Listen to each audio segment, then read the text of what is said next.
নোয়াখালী জেলার কোম্পানিগঞ্জ বসুরহাট বাজারে পতারাক চক্রের 3 সদস্যকে আটক করা হয়েছে।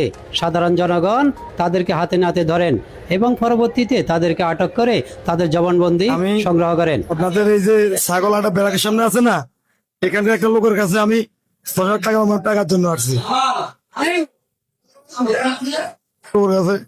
টাকার জন্য আসছি, কথা বুঝছেন? আমি ভাই দোকানদার, আমি ওনাদের সাথে কোনো লাইনম্যান আছে না, প্রত্যেকটা রোডে তো লাইনম্যান আছে। পুরো মার্কেটের সামনে যে স্ট্যান্ড আছে, এই স্ট্যান্ডের লাইনম্যানে কিন্তু এই গাড়িটা চিনে। বিগত 1.5 মাস আগে এদের একটা ওই যে সমস্যা হয়েছিল কোভিডে, ওই সমস্যার কারণে যে ছিনতাইকারী হিসেবে একটা নিরীহ ড্রাইভারকে, স্ট্যান্ডের নিরীহ ড্রাইভারকে জেল কাটার, কিন্তু ওই কারণে ওরা এই গাড়িটা দাওয়া করছে দীর্ঘদিন।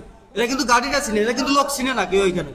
পরে এখানে স্ট্যান্ডে গাড়িটা আসার পরে এরা গাড়িটা চিহ্নিত করার পরে দেখছে যে ওই গাড়িটা, তারপরে এরা এদেরকে ধরতে যায়। এখানে একটা মহিলা ছিল, মহিলাটা লাফ দিয়ে গাড়ি থেকে চলে গেছে এবং এখানে একটা 100 টাকার নোট, একটা সিরকুটা ছিল, এটা এগুলো ফালাই দিছে।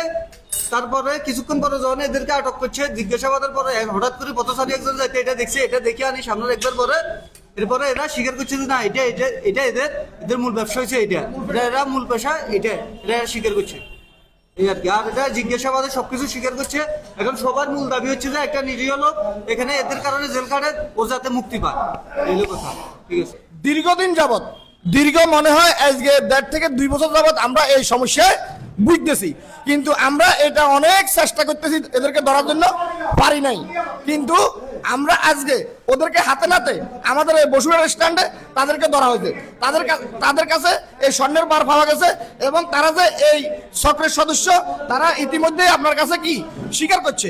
আমরা এই চক্রের সাথে আরো কারা কারা জড়িত, এদের সাথে আরো কে কে আছে, এদের মূল হোতাকে, এদের সাথে মূল লোককে আমরা আপনাদের মাধ্যমে, সাংবাদিকদের মাধ্যমে এবং এই কোম্পানিগঞ্জ এবং আমাদের কবিরাট থানার মাধ্যমে আমরা এদের মূল উৎপাদন চাই। কারণ এরা রোডে রোডে যে কাজগুলো করে, আমাদের উপরে এটার কি বদনাম আসে যে আমাদের শ্রমিক সংগঠনের নেতারা, মালিক সংগঠনের নেতারা আমরা কি করি খারাপ ভাষায় মানুষ আমাদেরকে কি ব্যবহার করে, আমাদেরকে ইনসাল্ট করে কথা বলে। কিন্তু আসলে কি শ্রমিক সংগঠন, মালিক সমিতির লোক কি এগুলো কি দেখার কোনো সুযোগ আছে?